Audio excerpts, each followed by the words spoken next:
So the second season of Moonlight Fantasy is finally here, and so far I'm really enjoying it. I got a lot of hope for what the season has. I'm really looking forward to getting into it. But before that, if you guys haven't seen the first episode, I recommend go watch it, guys. It's a great episode. You won't be disappointed. If you're as big a fan of isekai as I am, I think you guys will enjoy it. Now, I really enjoy this just because it really gives us a different taste for what the previous season does. And this season, we really get to see Makoto going out into the world, exploring it, and the other characters, they're not like the other typical isekais where they only have that one individual personality of just following the main character around. It seems like we're going to get a little bit more personality with both with Toma and Mio. So it's going to be actually a bit more diverse than what we're used to with some isekais, because a lot of isekais can fall into the trap of just being like it's the main character and it's all about the main character, which I don't have any problem with. It should be a lot about the main character, but sometimes the side characters don't really have, well, characters. They're more like just aspects of clumsy girl, you're a hot chick, or your super smart chick.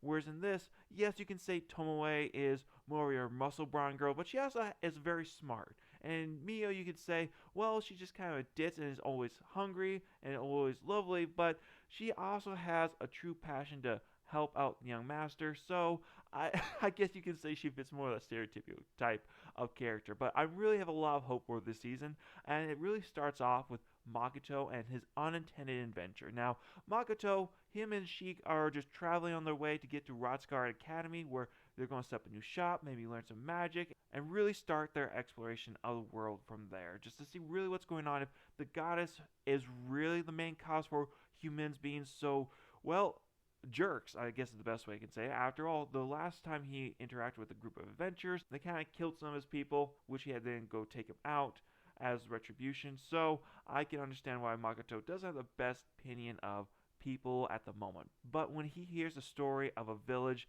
being ransacked by a group called Moon over the Ruined Castle, he can't help but get somewhat involved. I mean, partially it's because that's the same name of a song that he absolutely loved back in our world.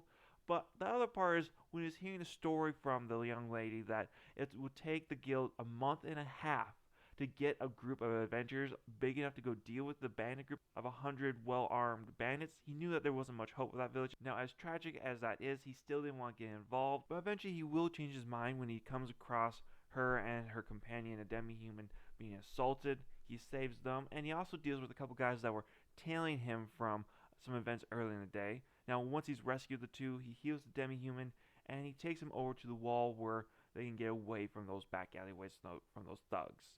Now, as he's talking to them and learning more about their story, he offers to take them back to their village, which apparently is just a few hills over, but it's quite a distance to walk.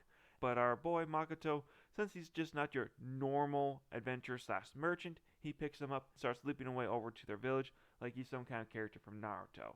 I personally enjoy that part. I was like, what the heck are you doing, my man? But when he reaches the village, he immediately senses that there's been another raid because he can tell that there's more than one person that's died.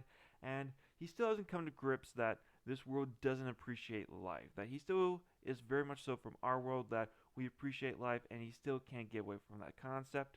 So he heads out to go deal with Moon over the ruined castle. Now, when the demi-human asks him what he's doing, he just tells him the basic story that, hey, they're named after a song back in my own homeland, and I can't honestly stand that, so I'm going to go take him out. The real reasoning is that he, deep down, he can't really just justify a whole bunch of bandits just murdering people for no good reason. Now, this scene we do get to see Makoto bringing out all his skills, his archery skills, his magic skills. It's kind of unfair. The bandits didn't stand a chance. He wiped them out pretty easily. He didn't kill anybody, but he did injure them pretty heavily. So we still get to see from this interaction that Makoto still cares about people. It's just that he's very jaded from the goddess and from the way that people are treating him, because in this world, Makoto is really looked down on just because he's a normal looking guy. Like, that's honestly all it is. Like, he's just normal looking. Whereas everybody else around him looks like movie stars and have that beautiful look to them. It's just that him being normal by our standards just makes him look ugly, apparently. And because of that, people mistake him as a demi-human of some sort, as monster, always giving him dirty looks and mistreating him. So there's not really all that much that he can do about that. But still, this world is not necessarily out to help Makoto all that much. Now, he doesn't make it easy on himself either. For example, when those three guys that he picked up early in the day, Well, he got them by his own foolishness, because when he went to go to the pub to grab some grub, he got to try a new dish of slime. It was kind of an interesting dish. Don't know if I would personally eat it myself, just gonna be honest with you there. But when the meal was done, he paid for the meal with a gold coin and told the guy to keep the change. Now, typically, a smart move would be to, take your money back so people wouldn't look at you oddly, especially when you tell everybody, like, you're a merchant. So, yeah, those thugs put two and two together that he's a loaded merchant that doesn't really care about coin all that much. He's got to be an easy guy to rob, especially since he has no one guarding him. So it was his own stupidity on that part that got him in trouble. So Makoto still has a long ways to go before he fully accommodates to this medieval world that he's living in. Now, whether he can change this world or not, that's yet to be seen. I hope that we really get to see him start making some progress for that. In fact, over in that village, he already planted the seeds that they'll accept his demi-human company to come over. So there's some change that could possibly happen. But I'm not going to hold my breath, at least not in this season. Maybe in the next couple seasons we'll see how he's going to really affect the world. But right now, we're still just in that exploration mode. We're going out. We're just really seeing what the entire world is at this point. Now, although this episode does focus on us going out into the world and exploring more, we also get a little bit of the girls back in the demi-plane. We get to see Tomoe and Mio, and, well, things are interesting in the demi-plane right now. Apparently, Mio wants to learn how to cook for Makoto. She wants to make a special dish for him that can remind him of home. And, well, the issue with Mio is that she was the disaster for the longest time. She could consume everything from organic to inorganic material. And so when she tried her hand at cooking, well, she put a lot of minerals in the food. And I'm surprised that no one died from that, because from the pictures I've seen here, everyone looked like they should have just died from the soup that she made. I mean, she seems to be at it just fine, but that's just Mio being able to consume everything she puts in her mouth. I mean, Tomoe even tests her on cooking some toast that she just completely fries. So, my girl, I'm sorry, but your chances of becoming an actual cook are quite low. She tries again later on, but that fails quite spectacularly. In fact, she uses industrial grease on the food that makes it just hard to eat, and live green monsters as a leaf lettuce that just completely destroy somebody's mouth. I mean, I shouldn't say completely destroy, it just cuts them up inside, but still, it's not a delicious meal.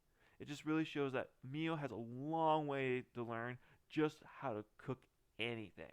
Seeing that the demi-human is on the verge of catastrophe, Tomoe charges Mio with a quest to go forth and learn how to cook foods around the world to gain her cooking experience. Kind of like the Knight Errant's quest that Tomoe went on back in the episode 1, that's now the quest that Mio gets to go on. In the meantime, Tomoe has her own secret project that she has to work on that we're not quite sure, but we get hints of some kind of investigation going on. So I really look forward to see how we get to play through that, along with the two heroes in the world that have been both adopted by nations and privileged guests. I'm really looking forward to see how they interact with Makoto. Do they recognize him as a person from their planet? Do they treat him well? Or because he's more on the ugly looking side, that they treat him just as everybody else is treating him with disgust? I'm really interested to see how it goes. Just by the characteristics that we see of these two people, I'm going to say the dude, he's definitely going to be more of a jerk, and the girl's probably going to be more understanding. Just, how these isekais and animes usually go, that's usually how they want to present them. But hey, I'm looking forward to be proven wrong. But hey, you guys let me know, what did you enjoy this episode? What was your favorite part? Let me know in the comment section down below. I look forward to hearing from you. Leave a like and subscribe, and I'll catch you later. Bye.